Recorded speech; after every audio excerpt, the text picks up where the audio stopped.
सोमवारी अयोध्येतील श्री राम मंदिरातील प्राण प्रतिष्ठापना उत्सवानिमित्त इचलकरंजी शहरात विविध कार्यक्रमांचं आयोजन करण्यात आलं होतं। इथल्या मराठा चौक परिसरात धार्मिक कार्यक्रमांसह महाप्रसाद आयोजित करण्यात आला होता।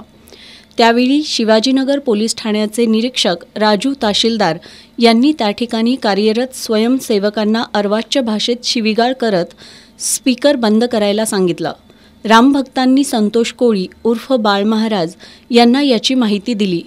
यावर बाळ महाराज यांच्यासह रामभक्तांनी शिवाजीनगर पोलीस ठाण्यावर मोर्चा काढण्यासह घडलेल्या प्रकाराबद्दल जिल्हा पोलीस अधीक्षक महेंद्र पंडित यांच्याकडे तक्रार करण्याचा निर्णय घेतला। त्यानुसार जिल्हा पोलीस प्रमुखांना निरीक्षक तहसीलदार यांच्याबद्दलच्या तक्रारीचा उल्लेख असलेलं आणि त्यांच्यावर कारवाई करण्याची मागणी करणारं निवेदन जिल्हा पोलीस प्रमुखांना सादर केलं।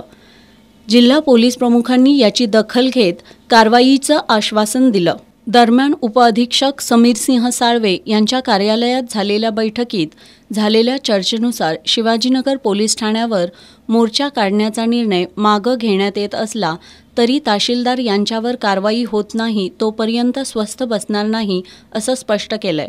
या बैठकीला संतोष हत्तीकर, पंढरीनाथ ठाणेकर, दत्ता पाटील, अप्पा विभूते, अर्जुन बोंगाडे, बसवराज कलबुर्गी, पिंटू मोरे आदी उपस्थित होते।